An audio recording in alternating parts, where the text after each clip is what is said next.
Hello, hello. So in this video, we're going to have a look at Uber Technologies because they just released their quarterly results the other day. And so there's fresh data to be analyzed, and the analysts have also updated their estimates based on the future and based on these fresh figures.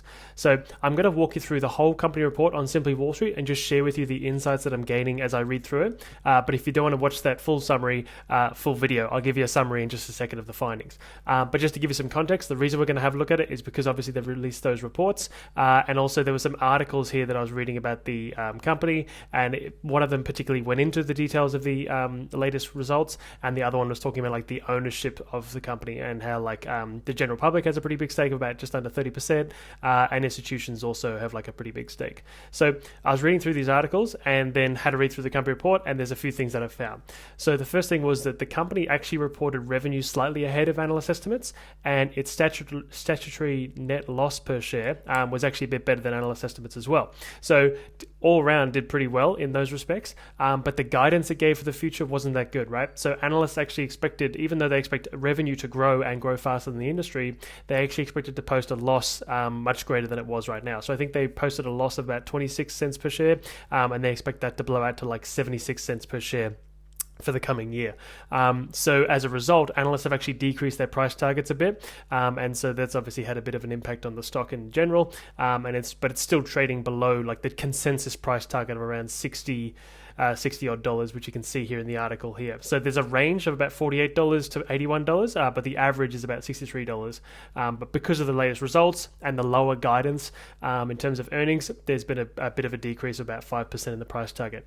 As for the company's future prospects, it actually expects to have like pretty high revenue growth. And even though the analysts are expecting the earnings to actually blow out a bit over the next year, the company is expected to be cash flow positive by the end of this year. So that's pretty reassuring. In terms of like its past performance, it's been doing pretty well, considering it's just been through the whole year of COVID and the last 2 years actually. And one interesting takeaway from its past performance is that it's actually managed to like kind of stabilize its operating expenses, and as its revenue grows, that gives us a chance for some margin expansion, which is pretty reassuring to see. And if that can play out over the next couple of years, it'll be good to see their margins increase. The next insight is about the company's financial health. So it does have a bit of debt on the balance sheet, just under $10 billion, but it seems relatively okay given the amount of cash they have on hand, and the net debt to equity ratio is about 30%. In terms of the company's like cash burn, the fact that it has about $4.3 billion worth of cash on hand and it's burning around $737 million, if it was to burn $737 million in free cash flow every year, it has about 5 years worth of cash runway. But the fact that the company's free cash flows are expected to improve, it doesn't seem like that would be much of an issue. And the final takeaway was that actually the CEO did increase his stake back in November. He bought about $9 million worth of stock. So that was quite reassuring to see that kind of purchase, especially from the CEO. And so, yeah, that's a summary of the whole like findings from reading through the report. And so now if you're interested, I'll go through in detail on the report and share with you how I gained those insights, right? So here we have the company report. So when I was first reading those articles, the reason why they came up on my radar was because I actually had the stock added to my watch list. And so by adding the stock to my watch list, it's basically automatically eligible to then send me these important updates that I receive. And that's stuff like the company's earnings report, any insider transactions as well, like the CEO's purchase back in November, and other sort of updates like that, like the company's changing price target from analysts. So basically had the company on my radar, and this is basically what I found as I read through the company report. So the first thing I started off with was the company's Snowflake and the risks and rewards section here. With the Snowflake, it looks like it doesn't perform too well in many respects, except for its future prospects, right? So it seems to pass 4 of the 6 metrics on Simply Wall Street's future growth analysis, and that's pretty good, right? It basically tells us that there's a lot of expectations, or there is good high expectations for the company's future. In terms of value, it only passes 2 of the 6 metrics. In regards to the dividend, it doesn't pay one, so it doesn't pass any there. But that's not necessarily a bad thing. It might just mean that it's reinvesting all of those proceeds back into its business. In terms of health, it passes 2 of the 6 metrics again, so not too strong in terms of its financial health. And past performance, it doesn't seem to pass any of the checks as well. So it doesn't have like the best track record, but we'll look into that in more detail in the past performance section. So the next section I have a look at is the risks and rewards section. The first reward here is that according to Simply Wall Street's estimate of fair value, it could be trading at potentially like 58% below its estimate of fair value. So that tells me that based off the estimates from analysts on the future free cash flows that it could generate, and a whole bunch of other inputs and assumptions, it could be trading a discount. So we'll look into that in more detail in just a second. The next reward is that the earnings are forecast to grow 50.74% per year. So that's pretty high earnings growth. Basically, that's just indicating to us that a big reduction in the company's losses is expected to occur, and this article back here kind of hinted at that as well. But also, like the company CEO has indicated that by 2024 they expect to be like above break even. And the next reward here is that earnings have grown 2.2% per year over the past 5 years. So really not that good. Like it's good to see that earnings have grown, but like that 2.2% really isn't that high from my perspective. Now, the risks analysis, it tells us that shareholders have been diluted in the past year. So basically, the company seems to have raised cash in the past year, and as a result, if you're an existing shareholder and you didn't increase your stake, your percentage ownership of the company's profits or percentage ownership in the company has decreased, because basically they've increased the amount of slices in the pie. So as a potential shareholder, that's quite concerning. I just want to see if they'll do it again, but as I mentioned in the summary, the company's got like a fair bit of cash on hand, and its cash burn situation isn't too concerning. So it seems like there might not be another reason to raise cash, as far as I could tell. So the next section I have a look at is the competitors, and pretty much here we have the likes of Lyft and even Alphabet as well, for example. So part of my report or part of my research would just be to see how these companies compare in a Snowflake sense, just as like a high level here, and then I would go and look at their company reports just to get some context on them, right? So I can see here obviously that Uber seems to do most well in the future growth section, but Lyft on the other hand seems to perform best in its health section, right? So it seems to like have a pretty solid balance sheet, but in regards to its past performance, future value and dividend doesn't really seem to perform well at all. XPO Logistics seem to have like good future prospects, pretty good value, okay balance sheet, but mediocre past performance and doesn't pay a dividend. Warp Speed Taxi, I'm not sure who that is, so I'm not going to look into that. Alphabet, and obviously is the parent company of Google, and they've got an impeccable track record, really solid balance sheet, pretty good future prospects, pretty good value, it doesn't pay a dividend. So part of my research is obviously like going to finish reading through Uber, and then I would have a look at these competitors as well, and just see how they perform in the company report, and if there's any better opportunities out there that I should be considering. So the next section I have a look at is the price history and performance, and this just gives me like an indication of like what developments have been occurring in the business and like how the share price has reacted accordingly, because obviously the share price is the market's expectations for the business, and as new news comes out, that can have an impact on investors' estimates, So we can see here that the past year it's actually been pretty average. It's gone from $60 to about $34. But if I were to get some context on this, I'll do this after the video. I would read through like these updates and just help build my narrative around the stock and get a better understanding of the underlying business. So I'd read through the earnings update that just came through recently, client updates, private placements. That seems to be when they did the raising, client updates, M&A rumors, and a strategic alliance and other sort of updates here. And these would help me build my thesis around the stock. So I won't do that here, but that would be my next process as well. Similar to that, I would read through the recent news and updates. And so there's updates here that basically give me more understanding of the underlying business and how it's going. So we can see here there's like an insider notifying of their intention to sell some stock. There's some articles from authors who write for Seeking Alpha, and again, this is just their opinion, but it's still like sometimes interesting to see other people's opinion, because if we were to be like biased or like we had a certain opinion on a stock already, it's very tempting to have like confirmation bias and just try and read people who have the same opinion as us and not focus on anything else. But it's actually very useful to try and like see people who have a counterpoint of view, and then that can help us make a better and more informed decision, because we have all the data in front of us to then like see, okay, here's the positives and here's the negatives. Which one do I think is more likely? We can see here that the consensus forecasts were updated, and this is what I was mentioning before. So they actually expect the revenue to increase. They did previously expect it to be 25 billion. Now they expect it to be like 27 billion. The forecast EPS is expected to blow out. So they were expecting that already before the reports, like from 26 cents per share loss. They were already expecting like a loss of like 69 cents, so they did expect it to reduce anyway, but now they've increased it to like a negative 78 cents, so an even bigger loss. The transportation industry in the US expected to see an average net income growth of 20% next year, whereas Uber is expected to decline. So it's kind of interesting. And as we saw before, the price target's fallen to about $62, and the share price fell to $37 over the past week, but it's about 34 now, sorry, but this was a few days ago. So I'd read through these updates just to get kind of an update on the business, and obviously, like I said, add to my narrative and see if my existing thesis has been changed based on new developments that have come out. So again, I'd read through these updates and even more just to kind of get my finger on the pulse of the company and see how it's going. The next section I'd have a look at is the shareholder returns, and this is just to see how the company compares to the industry that it's in. So we can see here its 1 year performance has not been good, as we saw above. It's declined about 40%, versus the US transportation industry, it's actually grown about 1.5. So really not like that solid of a performance, but given that maybe that might be an opportunity, right? Like it might be like, okay, well, there was high expectations on the stock back then when it was trading at $60 odd, but now it's actually trading at 34.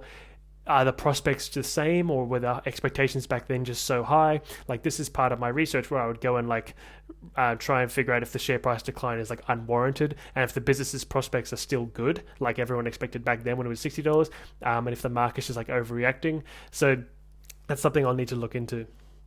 Now, the next section I would read if I wasn't too familiar with the business is the about the company. And this just tells me more about how the business operates, and where it operates, and like what kind of businesses it works in. And we can see that like mobility, delivery, and freight are their main ones.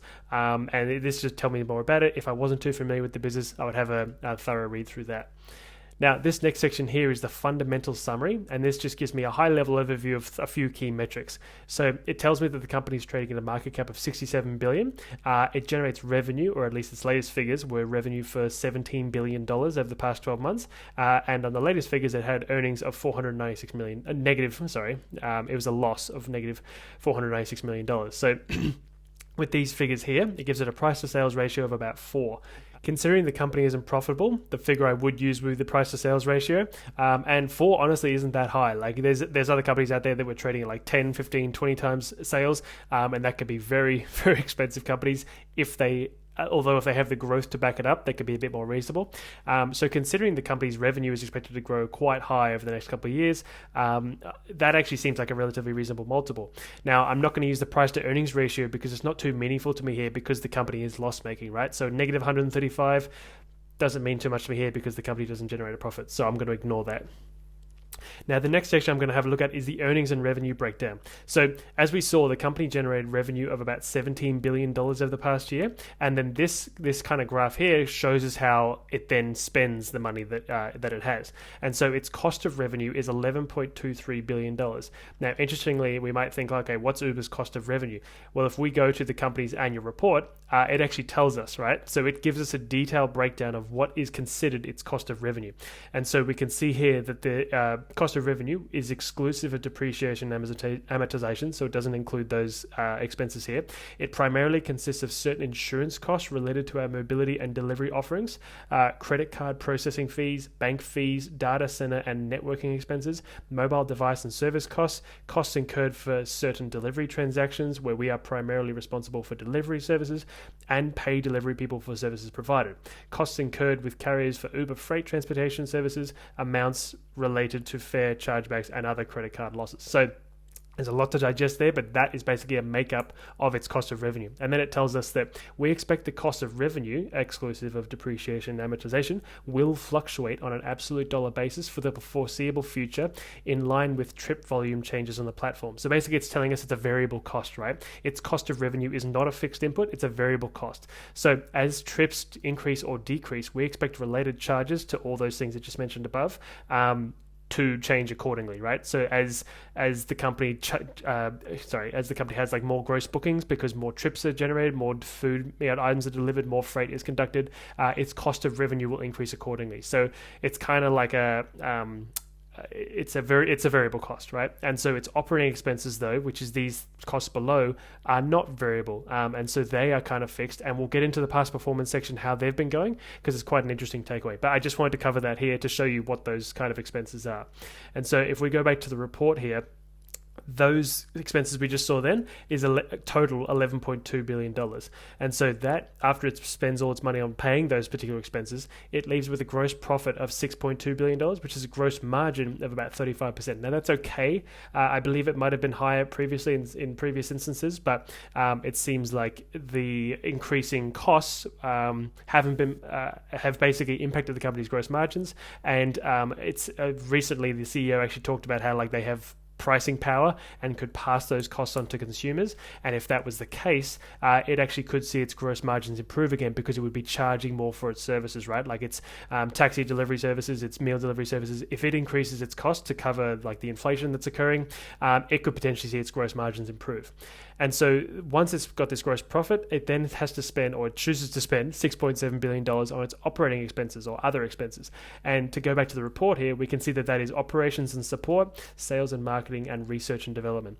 And so they're relatively self-explanatory, but operations and support is basically like it's general and admin, sort of the day-to-day running of the business and like customer support, and it talks about it here.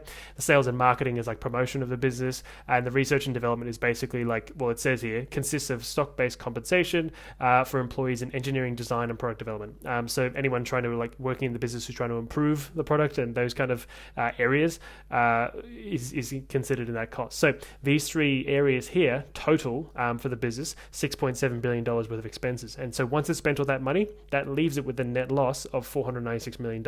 So the net profit margin of negative 2.8%. So as we saw, the company is expected to see its revenue grow quite a bit, and if that can occur and the company was to keep its operating expenses relatively flat, like same amount for sales and marketing, same amount for research and development, same amount for the operations and support, then it could see it actually break into profitability, which is what they expect to occur in a couple of years' time, right? Because they're seems to be they're heavily reinvesting in the business, but as it achieves scale, that could actually pass through to the bottom line, and then you could see the company generating a profit. So this is just an interesting breakdown. I just wanted to show you how those expenses are actually made up to give you a better idea of like where it's spending its money. Now, the next section I have a look at is the valuation section. And of course, this isn't a buy or sell recommendation. It's just an indication of what the fair value could be based on a few assumptions and inputs. And so simply Wall Street's estimate of fair value here tells me that it believes the stock could be undervalued by about 57%, right? So its current price is about $34, and the estimate is that its fair value could be $82. Now, for me, it's hard to make a judgment right now because I haven't done my own sort of model or research of like the fundamentals of the company. But what I would need to do is go and do my research and find out like what the future expectations are for the company's free cash flow, how it's going to generate that free cash flow, how it's going to grow, what markets it's going to grow into, how its expenses might look in the future. And then once I have that, and then I can make my own sort of discounted cash flow model on an Excel spreadsheet, I can then kind of compare it to this, right? So if I want to see how the company or how Simply Wall Street actually got that estimate, I can see all the inputs and assumptions here. So I won't do it now, but I could read through this and be like, oh, okay, discount rate of 6.5%. I can see how they calculated it below. It shows me how they calculate it. I might disagree with that, right? Like I might think the discount rate needs to be higher given that interest rates are increasing or expected to increase. I might want to use 7.5%, 8.5%, 9.5% as my discount rate to kind of account for that potential for the discount rate to or interest rates to increase. And so I would look through here just to see the inputs to the model and just see if there's anything I disagree with, because obviously there's nothing set in stone. These are all just analysts' expectations and they're put into the model. And so it's definitely not a buy or sell recommendation. It's just a fact of like, okay, if you were to use this particular model, here's the fair value it would spit out. But those inputs and assumptions are based off analyst estimates and like estimated discount rates. And you can see how it's all done there. So this tells me the company could be good value, and then I'm going to go and do my research to see if I agree with those estimates that are in that model. So yeah, it tells me it's good value here. Price to earnings ratio isn't meaningful to me because it's not profitable. Same here, price to book, price to earnings growth, not too meaningful to me here given the nature of the business. So that brings me to the next section, which is the future growth section. And as we saw before, it passes 4 of the 6 metrics here. So it seems like it has pretty good future prospects. And now if we look here, the company's earnings and revenue growth forecast, this is based off analyst estimates, right? And so interestingly, we can see that the company here is expected to have a lot of top line growth. Like it's performed really well over 2021. It was generating revenue of about 11 billion at the end of 2020. Obviously, that was in the middle of the pandemic.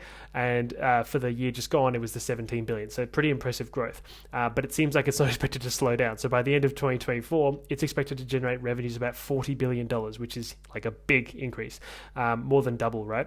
So as a result of that, it seems like the free cash flow and cash flow from operations and earnings are expected to improve as well. So like we heard from the CEO in his recent discussion of the quarterly results, he's mentioned that they expect to be net profit profitable by 2024. However, he also mentioned that they expect to be free cash flow positive by the end of the year, as in end of 2022. And we can see here that the estimates from analysts also expect the same, right? So while earnings there are expected to be negative $1.5 billion by the end of the year, the company's free cash flow is expected to be $900 million.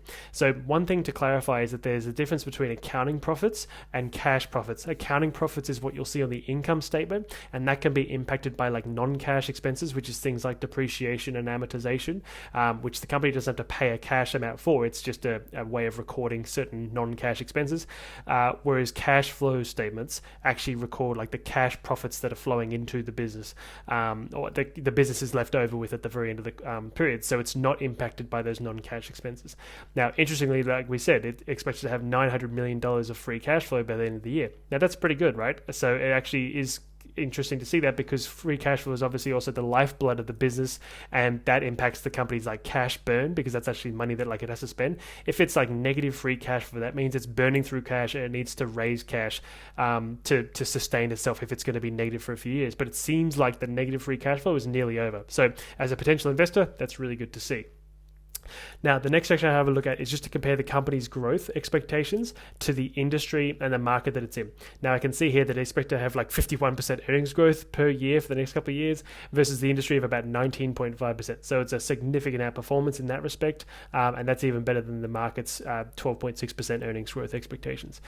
So it tells me like, okay, investors might be willing to pay a premium for this stock compared to like market valuations or industry valuations because of how much its earnings are expected to grow. But considering the company's like currently not making a profit, it's kind of hard to compare PE ratios, which we would have seen above in the valuation section, because it doesn't have like a reasonable PE ratio. So in that case, I would typically compare the price to sales ratios, right? Like we saw above, it was 3.9. I would go to the industry and try and see what the average for the price to sales ratio is there, and just see how it compares. Same thing for the market, right? As for the revenue growth, it is expected to outperform as well. So 20% revenue growth versus 10% for the industry and like 9% for the market. So, or just under 10%. So again, maybe that's a reason why investors might be willing to pay up for the stock versus others in the industry and market, because its growth expectations are higher. So passes a lot of Simply Wall Street's checks here, and very reassuring to see. Its revenue growth is just not high growth, right? So it's very close to being high growth, almost passes the 20%, but just shy of it. Now, this next section here is the earnings per share growth forecast, and this just basically gives me an indication of like what the analysts expect on a consensus basis, right? Like from all of them averaged out, the earnings per share to be over the next couple of years. And also it gives me a range of their estimates, right? So we can see here the actual red line is the company's earnings per share, like recorded figures for the trailing 12 months. And the red shaded area here was the analyst expectations for earnings per share. And you can see here it's like a up and down and up and down. And it basically was sometimes within analyst estimates, sometimes outperformed analyst estimates, sometimes within the estimates, and then like outperformed again there. So analysts seem to have like a lower expectations. They were expecting losses, but it actually surpassed them a bit. As for going forward, they all do seem to expect the company's earnings per share to decline a bit over the next year, but then over the next 2 to 3 years, they actually typically, like we can see from the tight range here, that they expect the conditions to improve. And now to give you some context on this, I would go and have a look at the underlying business and then come back to this and try and make my own decision, right? On like my own sort of conclusion on what I think is reasonable. So as I look at the company's prospects and the business developments they're working on and the products they're looking at, releases of the services, I then basically would come back to this and try and figure out what I think is reasonable. So if I was looking at this graph and I go, okay, based on what I know about the underlying business, I actually think its earnings per share could be at this top range, right, of the $2.16 by the end of 2024. If that was the case, I would then think that the company's earnings growth is actually higher than the like market's expectations, right? Because this blue line here is the consensus estimates. This dot here is just the highest analyst estimates, and this one here is the lowest analyst estimates. So if I was to look look at this, I think, oh wow, it's actually expected to. I think it's going to experience more growth than everyone expects. I may think today's price is actually really good value, right? Because I think it's going to have higher growth than what everyone else thinks. Alternatively, if I look at those same business developments and I go, nah, like it's not actually as good as it, or not going to grow as much as everyone thinks it is, like it's below this line, I actually think like earnings per share could come in close to like 30 cents per share, then I may look at today's price and think, yeah, it's a bit expensive. I don't think I'm actually going to have that much, the company's going to experience that much growth. Then I may think it's overvalued, or at least like just not fair value. So that's what I would do for this section. As I go away and do more research, I would come back here and just see which kind of estimates I would agree with based on all of these analysts doing their research on the stock. So the next section would be future return on equity. It seems like basically this section here is the analysts who provide estimates for what they think the company's return on equity will be in 3 years' time. And it seems like they expect, those who provide estimates, expect the company to generate a return on equity of like 16% per year, 16% in 3 years' time. And that's below the current industry average of about 20%. And I don't have too much to take away from this, but basically the return on equity is obviously how profitably a company allocates its shareholders' money or equity. And given it's close to the industry, that's okay. But this is also going to be in 3 years' time. So it's like there's a lot banking on the company actually being able to generate that amount, like profitably allocating money into its mobility business, its delivery business, and its freight business. So I will take this with a grain of salt, knowing that it's like this is in 3 years' time. There's a lot that needs to go right for the company, considering it's in like a very heavy investment stage and really needs to like execute well. So interesting though, they think obviously in 3 years' time the company will be profitable, as we saw above, and they think that's how well it'll be allocating capital. Anything below 20% isn't too good. Like it's okay, but it's not great. So the industry is pretty much like on average. But for like a really profitable business, you'd like to see something above 20% or even 30%. You can see here on the ranges here. So maybe in like 4 or 5 years' time, it might get to that stage, but it just doesn't seem like it's in the medium term that it'll reach that stage. So as for the past performance, it doesn't seem like it performs well at all. So it's had like a tiny bit of earnings growth, or at least just a reduction in its losses, but it doesn't pass any of the 6 metrics that Simply Wall Street checks. The one big takeaway I wanted to show you here is the fact that its operating expenses have kind of leveled off. So you can see here, right, that the company has revenue being the blue line. The purple line here is its operating expenses, which is that operations and support, sales and marketing, and the research and development we saw. And this teal blue line here is the company's earnings, right? And so they've just been fluctuating like crazy. But the main takeaway here is that as we saw, the company's cost of revenue is pretty much a variable cost. So as it incurs more bookings, its cost of revenue will increase. However, its operating expenses are actually pretty fixed, right? And so it seems like it hasn't actually been reinvesting that much in its operating expenses. It's still spending about $8 billion per year, $9 billion there, and it's not growing as much as revenue, right? So you can see revenue has grown from obviously the lows back here in March last year of like $10 billion to $17 billion this year. And it's great to see because that's showing that a company is achieving scale. So let's just say that growth in revenue continues to occur like we saw in the future growth section, but the operating expenses don't grow as quickly. That's really reassuring to see because that will then positively impact this free cash flow and net and earnings, right? So pretty much that's good to see. It's good to see that the company's like, even though it's loss making, it's not having to spend that much on its operating expenses. So that's the key takeaway there, and pretty reassuring to see. So although it's currently unprofitable, that's an interesting takeaway. Past performance, I'm not too interested in this. Like obviously the company's last year has been really good, where it decreased its loss like quite a bit, nearly completely eradicated it. But its past earnings growth isn't too meaningful to me. Industry hasn't done too well either. But yeah, I'm not too concerned with that here. Return on equity, it's currently unprofitable, so it's not too meaningful to me. Return on capital, return on assets, again, it's not profitable, so that's not too meaningful to me. So that brings me to the next section, the financial health section.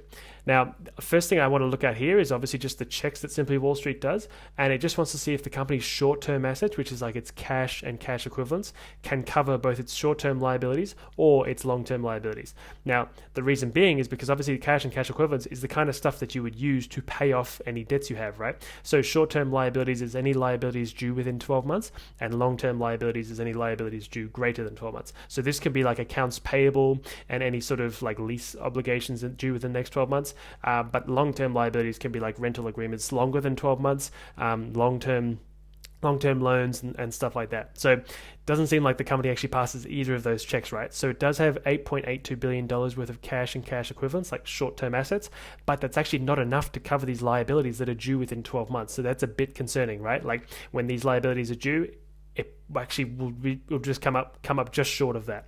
And as for the long-term liabilities, it's very much short of that, right? So 8.82 billion versus the 14 billion that it owes. So again, with the current cash it has, it's a bit short.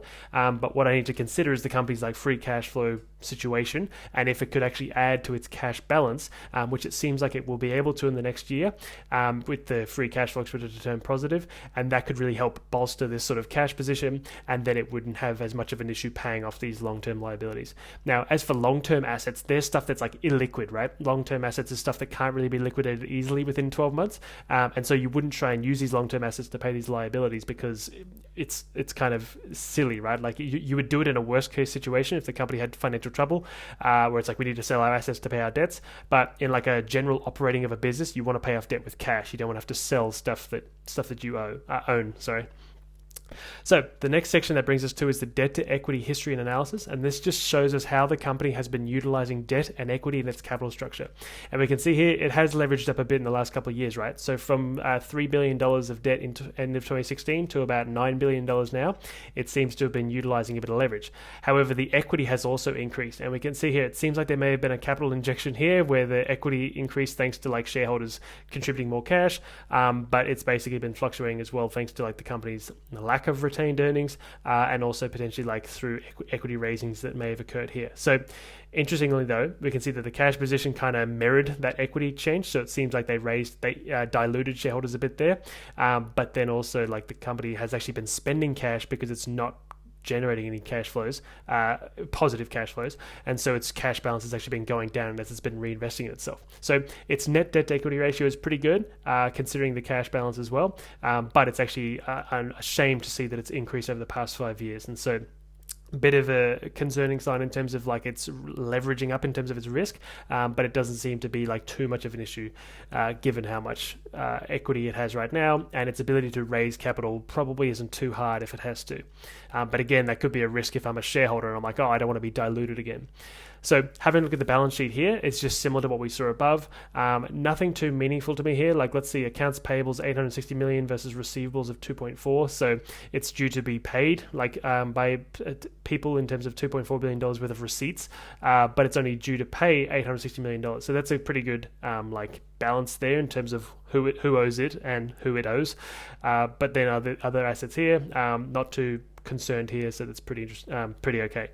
In terms of the company's cash runway analysis, this is more interesting, right? So the fact that it's unprofitable and generating negative free cash flows, I want to see if the company can sustain itself with its free cash flow generation, or if it's going to potentially be at risk of needing to raise capital soon. And so the fact that it has $4.3 billion worth of cash and cash equivalents, it actually has a stable enough cash runway for more than 3 years based on its current negative free cash flow, which is like negative 737 million. So if it was to burn negative 737 million per year for the next couple of years, it would actually be okay, and it could afford it based on its cash balance. The fact that it actually expects to break even next year in terms of its free cash flow, that's really good, right? It shows me that the company, as soon as it breaks into the positive for free cash flow, it would then be a self-sufficient, right? So it could then go on indefinitely as long as it's generating positive free cash flow. And then there's insufficient data to determine like the growth rate. But if the free cash flow does turn positive, that should be fine. So dividend, I'm not concerned about this because obviously it doesn't pay a dividend, so there's no real analysis there. And also the company's reinvesting itself heavily, so a low dividend score isn't necessarily a bad thing. It just tells me that the company's like choosing not to reward shareholders with dividends. Instead, it's reinvesting itself because it has a big opportunity ahead of it. So next section here would be management, and this just tells me about like how they are all performing. Nothing really too crazy here. Like the current CEO has been there for just almost 4.5 years. His compensation seems to be in line with companies of a similar size, and it's been in line with company performance as well. So as like performance went down, his compensation went down, and I assume that if obviously this is previous, like more recent times, that would basically show if it lines up with the company performance, it would show that he's compensated in alignment with shareholders. But it's so far for the data that is available, it seems like that has been the case. Now, leadership team, I would just look through this just to see like what each leadership member's ownership stakes are, what their compensation is like, and like how long they've been there, and like what their sort of profile is. So after this video, I'd read through all that just to kind of have a look and see who's running the business and what kind of experience they have. So the analysis here tells me that their average tenure is about just under 4 years. So that's pretty good, and the average age is about 50 years. So they're not like not too old and close to retirement, I suppose, in that sense. Same thing for the board members. I would look through ownership, compensation, tenure, and just kind of get an idea of like their profiles and see what they bring to the table in regards to their experience. Now, the tenure of the board doesn't actually seem as long, right? It's only 2 years. So there's actually a pretty high turnover rate at the board. And that could be a bit concerning, right? So it suggests to me that like the people who are running the company in the board, haven't been there that long. And so one decision I need to make is like, are these people, or what do these new people who have been here for less than 2 years, what do they bring to the table? And is the company now on the right path based on who's sitting there at the table? Now, the very last section I wanted to share was just that insight I shared in the summary, which was about the CEO actually purchasing like a large amount of stock back in November. So here we can see there was 200,000 shares bought for about $9 million worth, and the person who bought that was Dara, the CEO.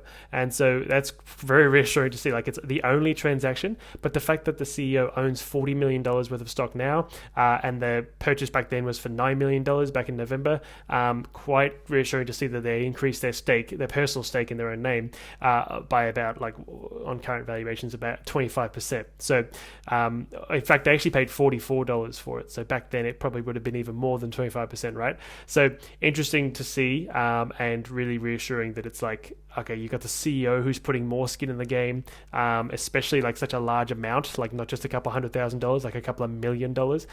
As a potential shareholder, that's really good to see. And so the article that I was telling you about had a bit of a breakdown of this, the institutions and the general public ownership, which is pretty interesting. And the next thing that is the concern that was raised to us at the top in the risk section is that there's been a dilution of shareholders in the past year, right? So shares outstanding actually grew by 10%. This is obviously when the company did some sort of equity raising. I'll have to look into that. And so if I was an existing shareholder, my stake would have decreased accordingly. And that's obviously not ideal as a shareholder. So something to be concerned, something to keep in mind, to think if the company potentially has to do it again in the future.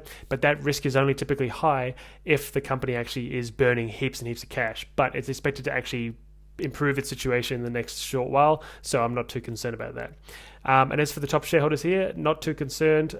Basically just interesting, and the article went into a bit more detail on it. But just what I would look for here is just to see if there's any large change in any particular shareholder.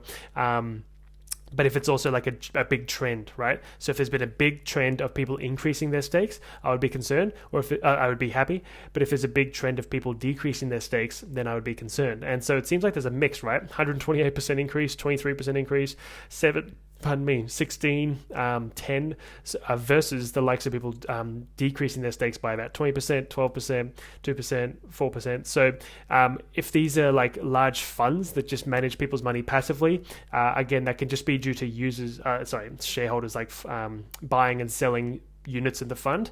But if it's more of like an active investment vehicle, then it actually could be a bit more concerning, where like the investment managers of that particular fund have decided that they don't want to stake in Uber. That would be like something I'd look into as well. So I'll just keep an eye out for that kind of thing here, versus like passive vehicles like the Vanguard group that typically are just big funds. So yeah, that's basically the overall summary of Uber and like what I've learned from reading through the report, and based on its latest figures that have come out during the quarterly figures, and also for the year up to the end of 2021. So now that I've looked at all that, what I'm going to go do is read through all those recent news and updates figures on the price, performance, and history chart. I'll read through the updates on the recent news and updates section, and also I'll just try and have a look into that recent equity raising they did, and also just try and get more of an idea on the company's future prospects by looking at the business's annual report, and just see what their plans are for the next year or two, or actually probably 5 really, to be honest, and just see what they plan on doing and how they plan on managing their costs, but also growing their scale so that they can finally achieve that profitability that seems to be so elusive for them. So I hope this video has been helpful, showing you how I'd read through the company report and what I learned as I did it. If you have any questions, please let me know in the comment section below. And other than that, thank you so much for watching, and I'll see you next time.